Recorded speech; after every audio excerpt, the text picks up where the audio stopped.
Us. Co-powered by Star Health Insurance, the health insurance specialist. Amstrad. Get real, get Amstrad.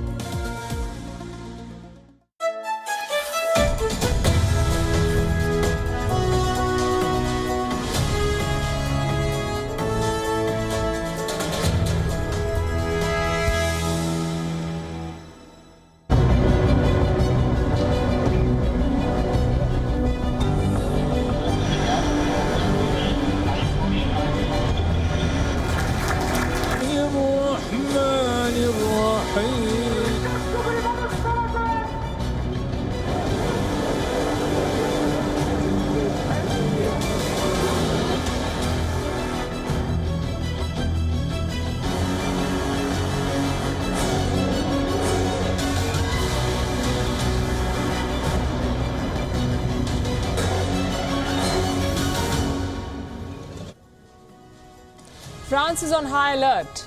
It has seen 2 beheadings in 2 weeks and an almost unprecedented backlash from the Islamic world. President Macron has deployed thousands of troops to guard schools and places of worship in France. As Islamists across the world protest against him, the statements of hate from some leaders have not abated. Some are even justifying terrorist attacks and violence. The fact is that no religion justifies murder or terror. No faith urges followers to kill, to avenge blasphemy. But facts are not fashionable these days. Rhetoric is. And some leaders are dishing it out. They're threatening peace with their rhetoric. What happens in France is significant for the whole world. This country is trying to put constitution above religion. You could say Macron is trying to bring a French version of the Uniform Civil Code, one law for all. Democratic, secular countries the world over are witnessing a clash between religious law and the constitution. Can a liberal, centrist Western leader create a new template? We'll discuss that. Also on the show tonight, a heart-rending video from Pakistan. A mother pleads outside a court to see her 13-year-old daughter, 13 years old, abducted and forcibly converted. The family is refused entry in court. The girl is married to the abductor. Most industries have suffered in the pandemic, but the US defense industry is booming thanks to China's aggression. Allies are buying weapons from America. Last Diwali, Jeremy Corbyn was leading Britain's Labour Party, releasing videos performing aartis and hoping to be Prime Minister. This Diwali, he has been suspended from his party. We'll tell you why. And cinemas across the world are struggling to survive, but Japan's movie halls are packed thanks to one film that has broken all records. We'll tell you all about it, but we begin as always with Gravitas Global Headlines. New Zealand votes to legalize euthanasia or assisted suicide. The law will apply to terminally ill patients with less than 6 months to live. Both Prime Minister Jacinda Ardern and her opponent Judith Collins had supported euthanasia during the general elections. New Zealand will now join a handful of countries, like the Netherlands and Canada, which have approved the practice. Australia asked to prepare for an alarming season of simultaneous natural disasters. The grim projection was made by an inquiry into the 2019-20 bushfire season. The report cites climate change as a major contributing factor. Walmart removes guns and ammunition from display at thousands of stores in America. The decision follows a fatal police shooting in Philadelphia, followed by violent street protests and looting. Customers will now have to put in special requests to purchase guns from Walmart. China's latest coronavirus cluster traced to a Uyghur camp in Xinjiang. The cluster of more than 180 cases emerged from a factory where Uyghurs are reportedly subjected to forced labor.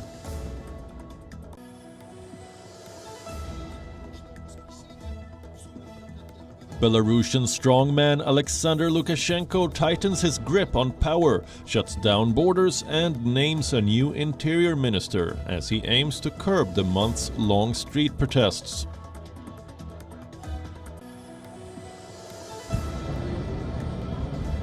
Mexicans ring in Day of the Dead earlier this year. Due to the coronavirus pandemic, cemeteries have been ordered shut and celebrations scaled down on account of virus prevention measures. Day of the Dead is a pre-Hispanic tradition in which families honor their dead and celebrate life. Taiwan marks another landmark moment for LGBTQ rights. 2 women become the first same-sex couple to be part of Taiwan's annual military mass wedding. The Defense Ministry welcomes the marriage as an open and progressive move. Taiwan was the first country in Asia to legalize same-sex marriage. UK millionaire claims to have created the world's first sky mining facility. The technology uses carbon dioxide from the air to create diamonds, identical to those mined from Earth. It's being touted as the world's first zero-impact diamond.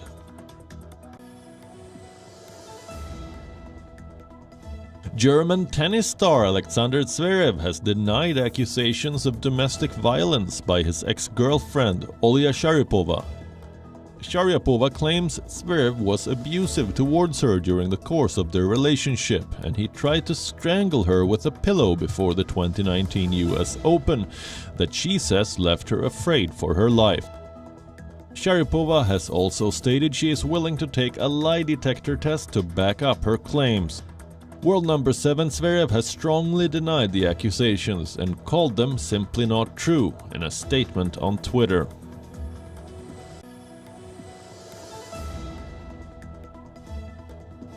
Jose Mourinho offered a scathing assessment of his French players after Tottenham Hotspur suffered a shock 1-0 defeat to Royal Antwerp in the Europa League. The Belgian hosts scored the only goal of the match on the half-hour mark and looked more likely to add to the scoreline. For Spurs, the likes of Gareth Bale and Dele Alli failed to impress, and despite making 4 changes at halftime, Tottenham were unable to salvage a draw. After the match, Mourinho didn't hold back in his criticism of his players and said that his future team selection will be very easy.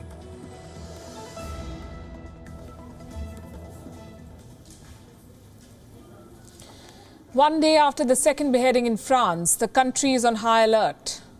The French military is now guarding schools and places of worship. More than 7,000 troops are being deployed. France also entered a hard lockdown last night due to resurgence of the Wuhan virus. The country is still reeling and it's mourning. It's also bracing for more terrorist attacks. The Interior Minister of France aptly described the situation. He said France is engaged in a war against the enemy that is both inside and outside. The Prime Minister of France has promised a firm and immediate response. Cette attaque, aussi lâche que barbare. This attack, both cowardly and barbaric, puts the country once again in mourning. Allow me to salute the immediate intervention of our interior security forces, the national police, and in particular the municipal policemen of Nice, who managed to quickly neutralize the terrorist. The National Anti-Terrorist Prosecutor is seized. The government's response will be firm, implacable and immediate. More soldiers have been called in to guard public places. After the beheading in Paris, 3,000 soldiers were deployed. That deployment has now been more than doubled. It has been raised to 7,000 soldiers. Anti-terror prosecutors have opened an investigation. A 47-year-old man has been detained. It is believed that he was in contact with the terrorist. French President Emmanuel Macron visited Nice yesterday. His message was somber but defiant. He said France will not give in to terrorists and will not compromise on secularism. Une fois encore, notre pays a été frappé par une attaque. Once again, our country has been struck by an Islamist terrorist attack. Once again this morning, 3 of our fellow citizens were killed in Nice, and clearly the whole of France has been attacked. If we are attacked once again, it is for our values, for our taste of freedom, for this possibility on our soil to believe freely and not to give in to any mind of terror. I say it with great clarity once again today. We will not give in. Possibilité sur notre sol de croire librement. We will not give in. That is Macron's message. What is the rest of the world saying? Many have condemned the terror attacks, as they should. Some have justified the violence. They say this is reprisal for blasphemy. The wave of hate from some Islamic leaders has not abated. They're still making boycott calls. Statements from leaders like Turkey's Recep Tayyip Erdogan, Pakistan's Imran Khan and Malaysia's Mahathir Mohamad are not just unsavory and unbecoming anymore, they're downright dangerous. They're whipping up hysteria. Look at these images. A day after the beheading in Nice, this is what happened in Pakistan, a protest against France. The police in Islamabad had to fire tear gas shells to control the crowd. Pakistani Prime Minister Imran Khan, remember, was among those who instigated the Islamic backlash. Look what it has led to. It seems this is out of his hands now. In Beirut, Islamists took out a rally outside the French embassy. This is a country that not too long ago called Macron its savior. A few weeks back, the people of Lebanon, remember, wanted France to colonize them again. And now they stand against the French leader. There were protests in Bangladesh, in Afghanistan, even in India. Muslims in multiple Indian cities are protesting against the French president.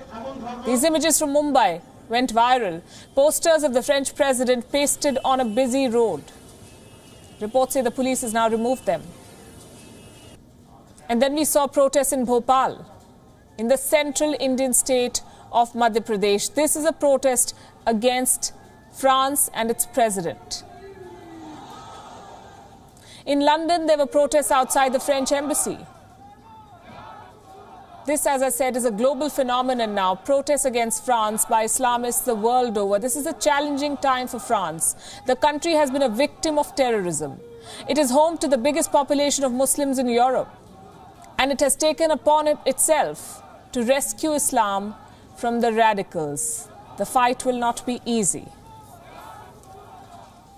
The terrorist in Nice was a Tunisian national, a 21-year-old immigrant who had arrived in France just a few days ago. Thursday's terror attack led to rapid action against extremists. But the killing will once again trigger the debate around immigrants. Whether the large inflow of migrants is leading to more crime in France, the crackdown against extremism could open the doors for borders with walls. Our next report has more. 2 terror attacks in 2 weeks. 2 beheadings. 4 murders. The recent wave of terrorism in France follows a pattern. The terrorists involved in both the attacks used knives to target the victims. The attacks happened in broad daylight and in public spaces. And both the terrorists were refugees.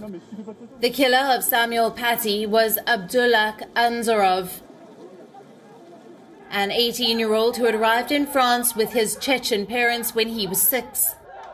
His family had been granted asylum. They had a residence permit until 2030. In September, Abdullah Anzarov established contact with a Russian-speaking jihadist in Syria. Teacher. Immediately after the killing, an audio message was released. It was a message from the terrorist. He said that by killing Paty, he had avenged the Prophet. This man lived in France for 12 years, but clearly failed to imbibe its values and refused to accept its secular culture. Then we have the Nice attack, again involving a refugee, a man who showed similar disregard for French secularism.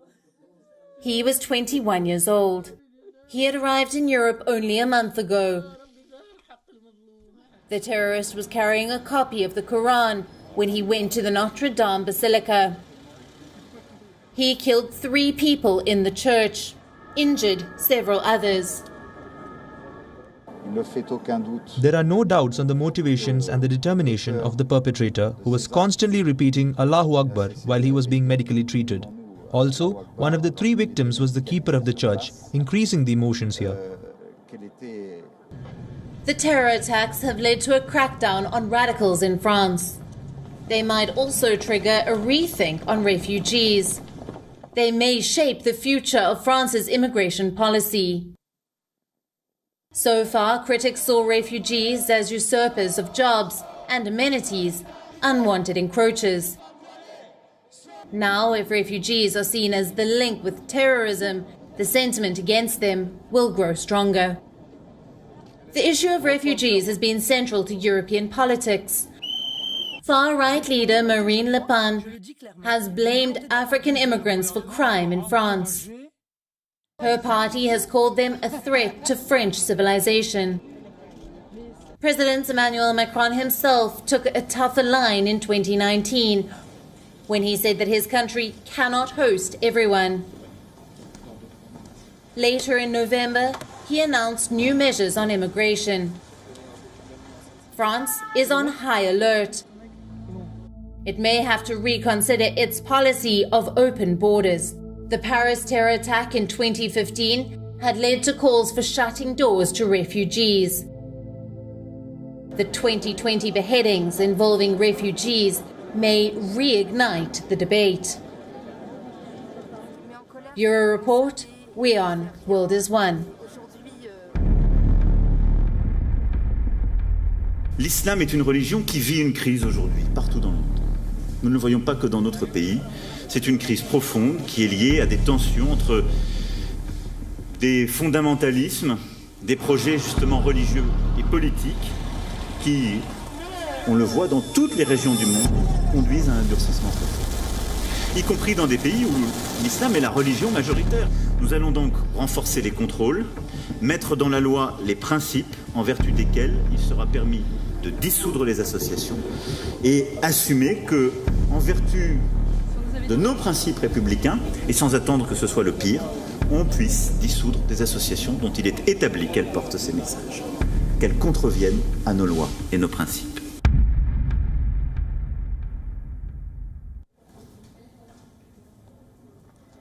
It's a uniform civil code that Emmanuel Macron wants to introduce in France. He hasn't used this term, but he has laid out the details.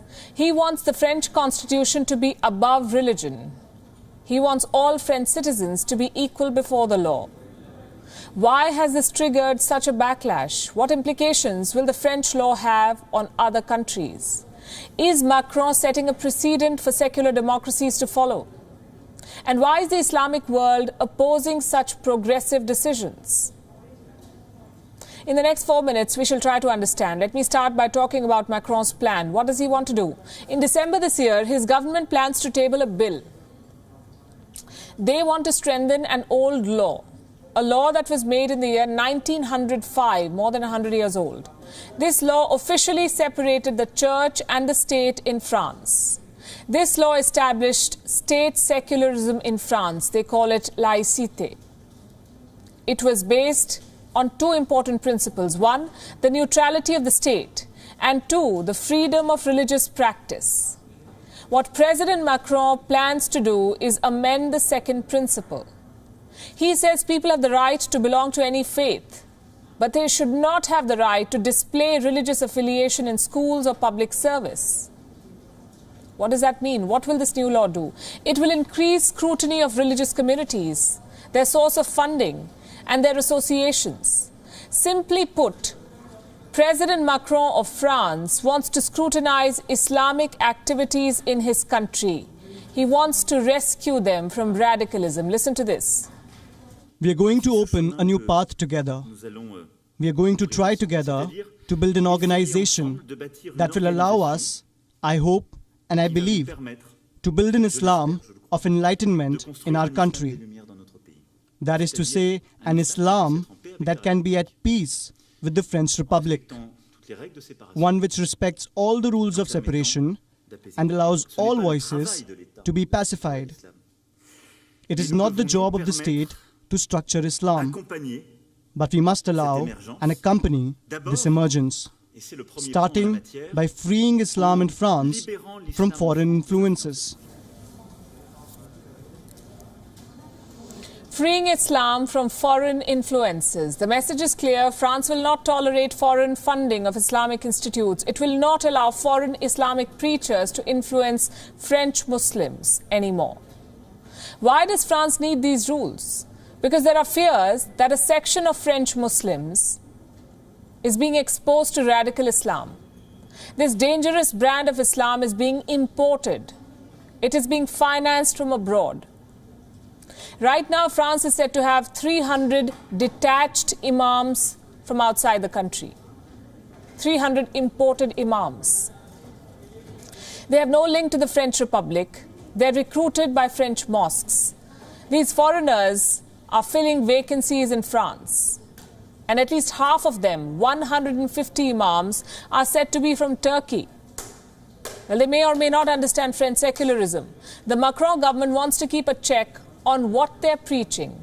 And that should explain why the Turkish president is so upset about these moves. The implications of the new French law are not limited to Turkey. They extend to the whole world. Because secular democracies the world over are witnessing this clash, the clash between religious law and the constitutional law. So if France can make the constitution prevail over religion, it creates a template, it sets a precedent, something that other countries can refer to and follow. Countries like India. In India, the government is committed to introducing a uniform civil code. It's in their manifesto. One law for all religions, equal status to all citizens. If a liberal centrist Western leader like Emmanuel Macron can justify a uniform civil code of sorts, so can India. So can countries like Norway and Sweden. They've both sheltered and given citizenship to Muslim immigrants. Now they're struggling. These European countries are witnessing a cultural conflict, a clash of local laws with religious laws, a gap between locals and immigrants. Last month we saw riots after members of a far-right group set a copy of the Quran on fire. This truly is a clash between Islamophobia and Islamofascism. Can France strike a balance? Can it rein in radicalism without giving in to xenophobia? Emmanuel Macron's approach may be unconventional, even uncomfortable for some, but there seems no other way to deal with asymmetric assaults and repeated terror attacks. It is time that the world acknowledged this and supported Macron instead of playing politics over his law. China's military aggression, meanwhile, has led to an unexpected outcome. It is benefiting one of Beijing's adversaries, the United States, and its defense industry. They are picking up major defense contracts from American allies. Countries like India and Taiwan are now turning to American defense equipment to boost their defenses against the dragon. Here's a report. China triggered its border standoff with India back in May. 6 months have passed.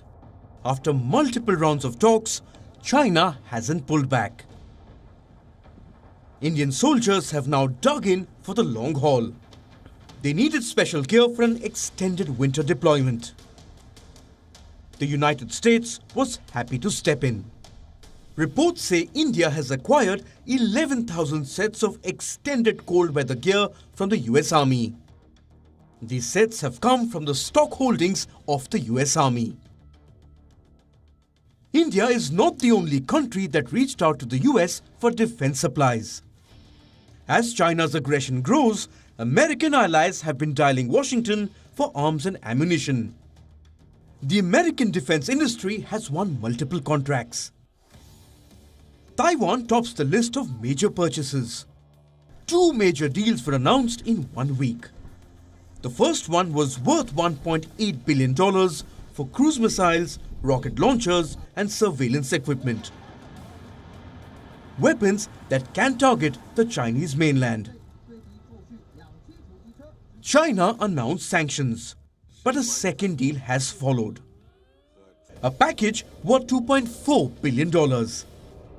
This includes 400 Harpoon anti-ship missiles, 1,000 launcher transporters, radar and support systems. Taiwan has said American weapons will enhance its combat capabilities against the Chinese. The purchase of these weapons will enhance Taiwan's credible combat capabilities and asymmetric combat capabilities. This will also enhance our overall combat capabilities to contribute to maintaining peace and stability across the Taiwan Strait. The American government has steadily backed its defense industry. Lockdowns haven't affected major arms deals. In October, the US announced major arms sales to South Korea, Egypt, Finland, Romania and Taiwan. By May, the US State Department had approved weapon sales to India, Morocco and the Philippines. These deals were worth $2.2 billion. In addition to this, the UAE was given $150 million in blanket funds. This was to repair and support aircraft fleets. The UAE now has a big purchase order for America. A deal for 50 F-35 fighter jets. A purchase that could be worth $10 billion. It seems China's aggression has come as a boon to the American defense industry. As Beijing continues to make territorial claims, US arms manufacturers are raking in the moolah. Bureau Report, WION, World is One.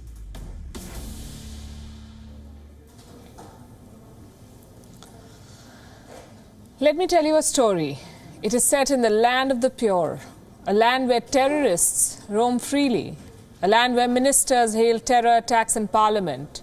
The leader of this land is quick to preach others on secularism and minority rights. But what does he practice? I'm sure you know who and what I'm talking about. Pakistan and its Prime Minister Imran Khan Niazi. He's been making a lot of news of late. He's been giving sermons in leadership to the President of France. He's been trying to preach France about how minorities should be treated. He's always preached India on how to treat minorities. So we decided to take a look at how minorities in Pakistan are doing. Let's show you what we found. मसीह में सबको सलाम। मैं राजा लाल बात कर रहा हूँ। मैं corp साहब से अपील करता हूँ कि मेरी बच्ची के लिए दुआ करें और 13 साल बच्ची आजू को जिसको ज़बरदस्ती पकड़ के और मुस्लिम बना दिया गया है, मज़हब चेंज कर दिया गया है और उसके साथ निकाह भी कर दिया गया है और अभी तक बता ही नहीं रहे कि वो कहाँ पे क्या नहीं, जिंदा है मर गई कहाँ पे। कुछ तो बताएं हमारे को, तो पता चल सके, हमारे को भी तसल्ली हो सके। तो आपसे कॉप साहब से गुजारिश है कि हमारे लिए दुआ करें और खुदावन आपको भी बरकत दे। Please please. The man you just heard from is Raja Lal, the father of Arzu Raja, a 13-year-old Christian girl who has been missing since the 13th of October. She was abducted in broad daylight outside her house in Karachi's railway colony. The local police say that she has converted to Islam of her own free will, and she has married a man who is 44 years old, her abductor, a man called Ali Azhar, a 13-year-old girl. The police say they have proof, a court affidavit of free will of a 13-year-old. Her parents say this was signed under duress. The police says it wasn't. They're not even paying heed to the fact that this is a teenager, a minor. Let us show you her birth certificate, date of birth July 2007. The evidence is undeniable, but the Karachi police is in denial. And that's not even the worst of it. On the 27th of October, that is Tuesday, the Sindh High Court validated Arzu's marriage to her abductor. A court validated this marriage, child marriage. This court gave full custody of the victim to her abductor. If you can't believe this, then you have to see what comes next. These images. The woman you see is Arzu's mother during the court hearing in Karachi. She was not allowed inside the courtroom. She begged and cried as the court made a mockery of the law. What I'm going to show you now is very disturbing, but you must watch it so that you know what minorities suffer in Pakistan. Take a look. मिलने दे, माँ को मिलने दे please, माँ को मिलने दे please, माँ को मिलने दे, माँ को मिलने दे, बच्ची को माँ को मिलने दे प्लीज, माँ को मिलने दे बच्ची को। आजू मम्मा के पास आना मम्मा।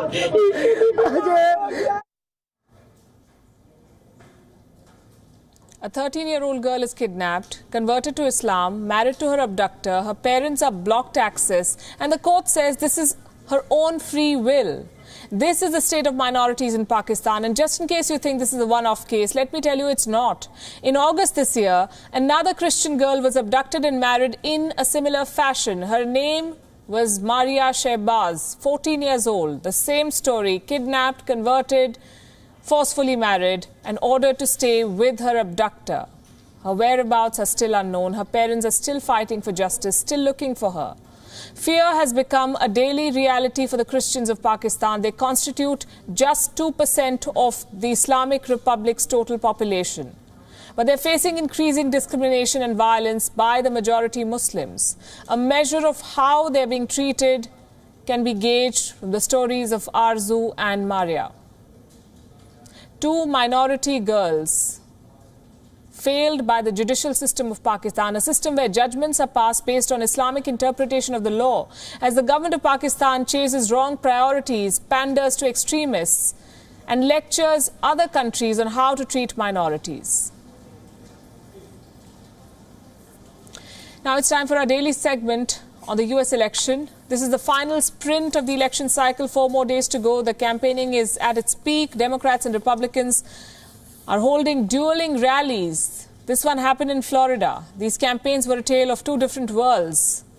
A socially distanced drive-in rally on one side, and thousands of crammed up Trump supporters at a midday rally on another. The massive campaign turned out to be a nightmare for Trump supporters. The US president spoke for about an hour in 87 degrees of reeling heat. Fire trucks at the rear had to spray water at the crowds. More than a dozen attendees had to be taken out on stretchers. Some fainted, some suffered seizures. Joe Biden, meanwhile, had to wrap up his drive-in address as it started to rain. 2 rallies marred in the battleground state of Florida, one due to uncertain weather, another due to disregard for the scorching heat. Let's take a look at these two contrasting rallies.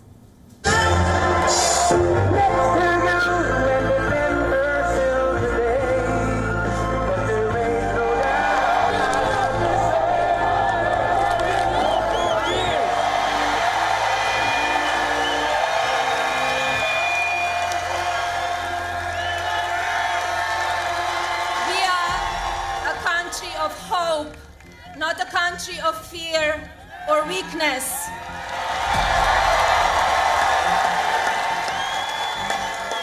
And we have a leader who shows us that every single day. President Trump chooses to move this country forward. This country deserves a president with proven results, not empty words and promises. On Tuesday, the direction of our country will take is in your own hands. I ask that you join us in continuing to put America first. Together, we will overcome this pandemic and continue building the brightest future for generations to come.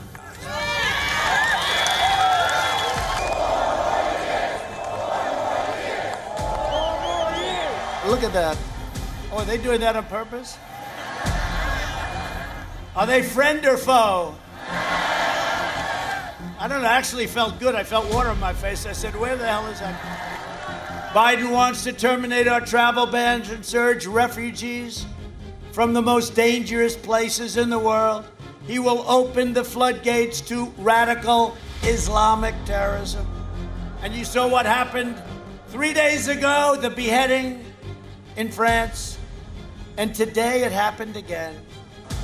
And we give our warmest regards to President Macron, a friend of ours, a friend of mine, a friend of the First Lady. They're two great people. First Lady of France is a great woman. Under the Biden plan, the horrifying attacks in France will come to our cities and our towns. And I don't want to speak too loudly about this, and I knock on wood. This is real wood, you know?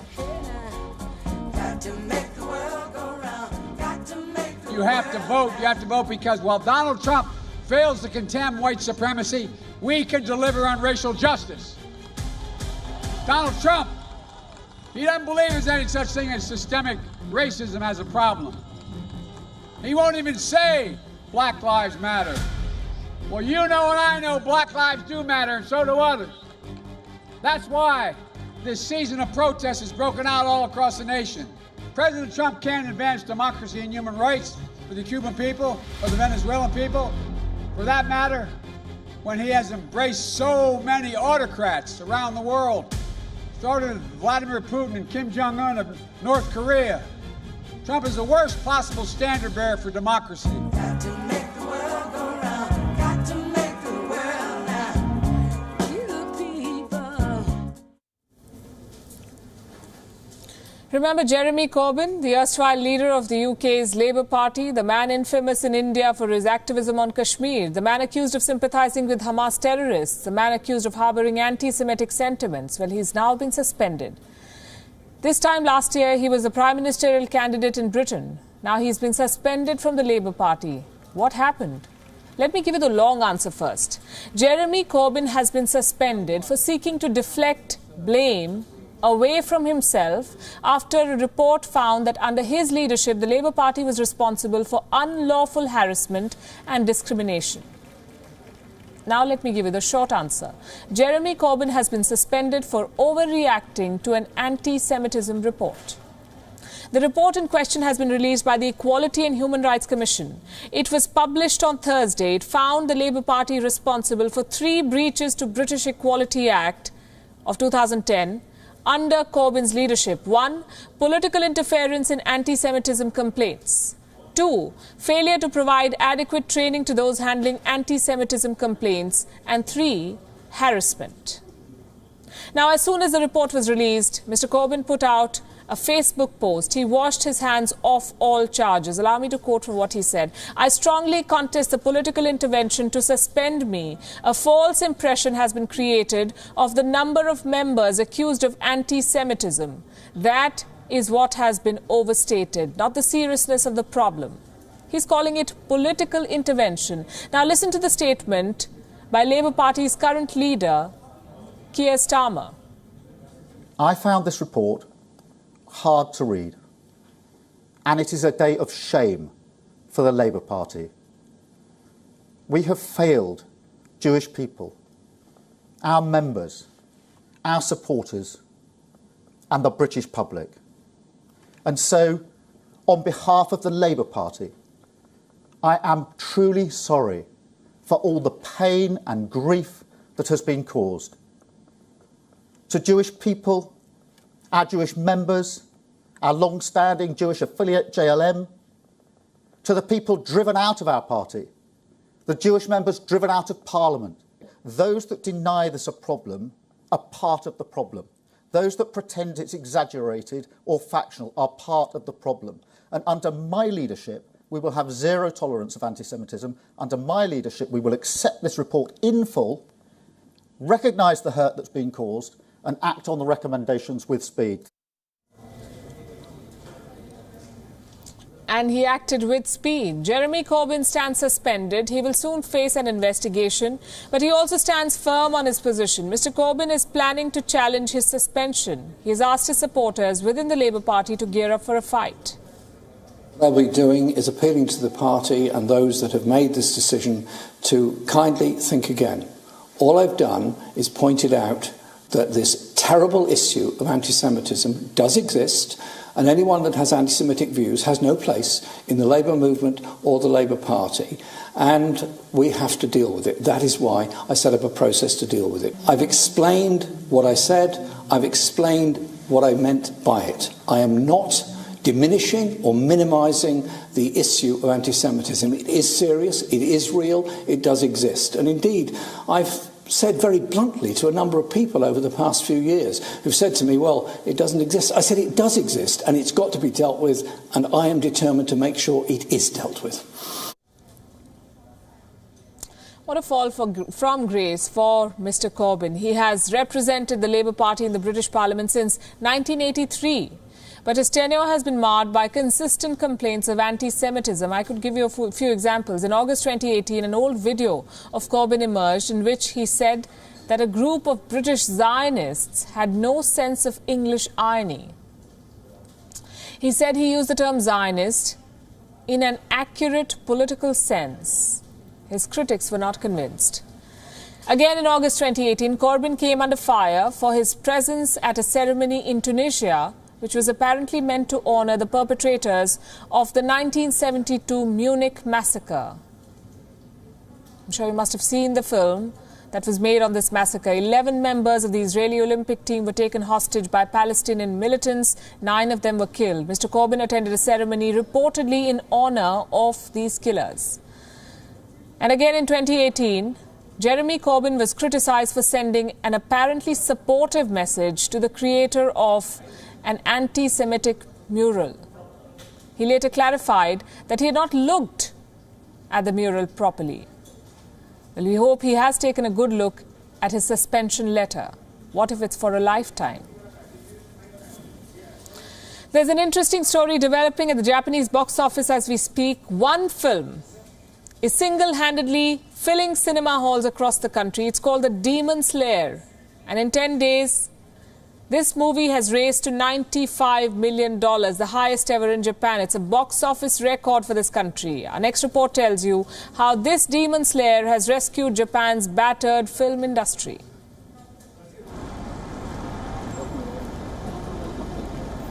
The Japanese are swarming movie theatres. Full houses in the middle of a pandemic. This new frenzy is all thanks to one movie, Demon Slayer.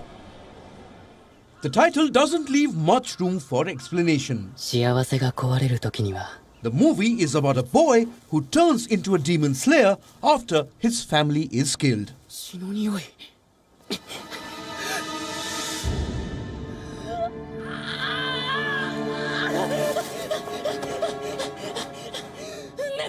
Since its release, the movie has also been slaying at the box office. In 10 days, Demon Slayer grossed 10 billion yen, or $95 million. The fastest Japanese film to do so. Second on the list is Spirited Away. It took 25 days to reach the same milestone. So what explains Demon Slayer's immense popularity? Why are people risking infection to catch a show? There are a couple of reasons. Japan has always loved the Demon Slayer series. It first emerged as a comic in 2016. The publishers ended up selling more than 100 million copies. In 2019, Demon Slayer came to television. It was an immediate success. So much so that Netflix bought the streaming rights, turning Demon Slayer into a global phenomenon. So while the movie's box office numbers seem staggering, it was along expected lines. The lack of competition has also helped. Big-ticket movies like James Bond and Fast and Furious were delayed.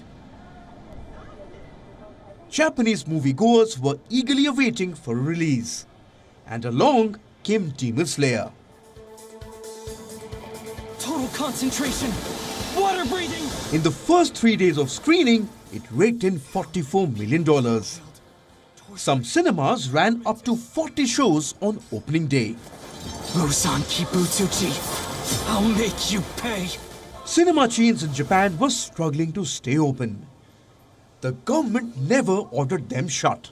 But it proved impossible to sustain business without new releases. You can do it! I've been able to survive this long. I know I have what it takes. Demon Slayer's glorious run at the box office is bound to end soon. What happens then? Enter merchandise. Retail chains are capitalizing on the craze. Demon Slayer themed merchandise is disappearing off the shelves. Clothes, toys, stationeries, and even food. The Demon Slayer has saved Japan. But what about the rest of the world? Unfortunately, the forecast is not so rosy. India recently opened its cinema halls, but the response has been lukewarm. Hollywood is dealing with a whole different issue. Americans are losing interest in theatres. They would much rather prefer to stay home and stream the content. This reflects in the numbers as well. Netflix annual revenue is more than the US box office collections. Major cinema operators have seen $7 billion of market capital vanish. As the lockdown stretches on, the question is not whether people will watch movies. It's whether they will still go to cinemas to watch them. Bureau Report, WION, World is One.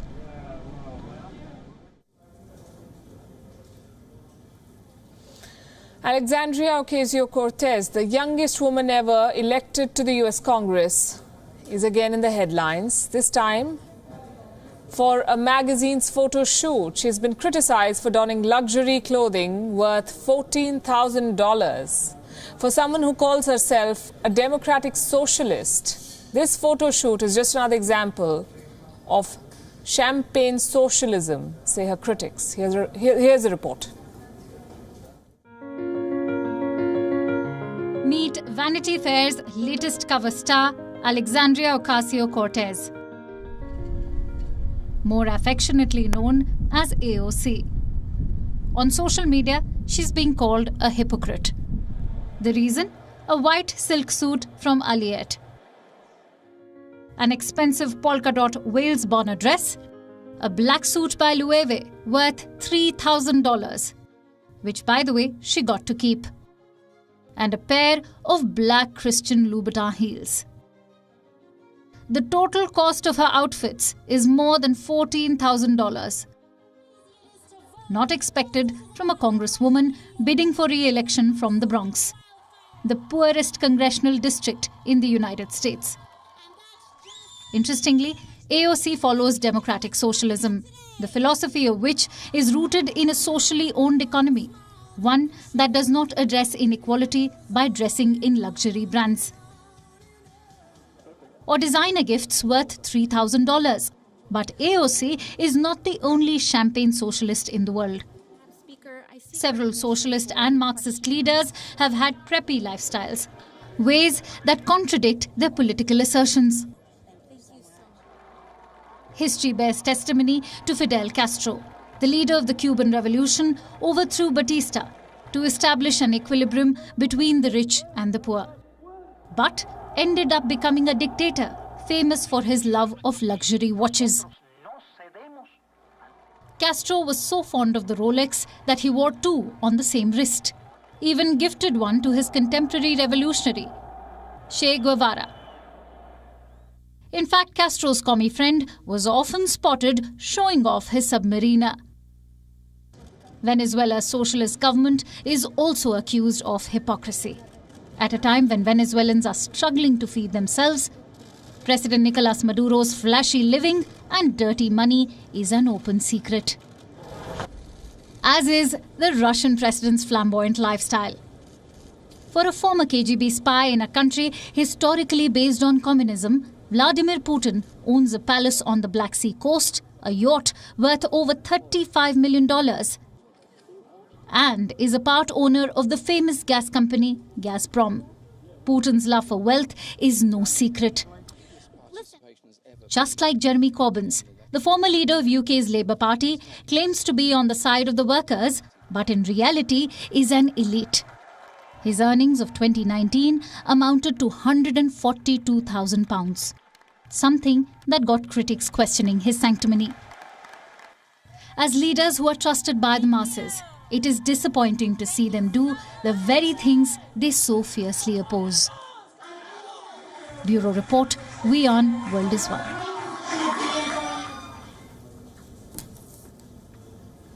With that, it's a wrap. We're leaving you with Gravitas Images. Thanks for watching. Have a good weekend. We'll see you on Monday.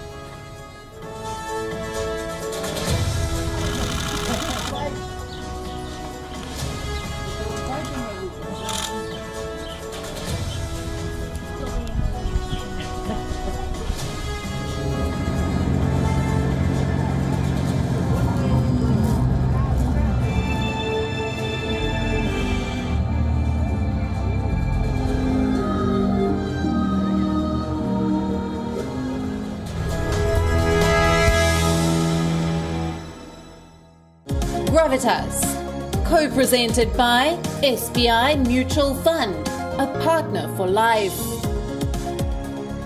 Skoda Superb, best in next class.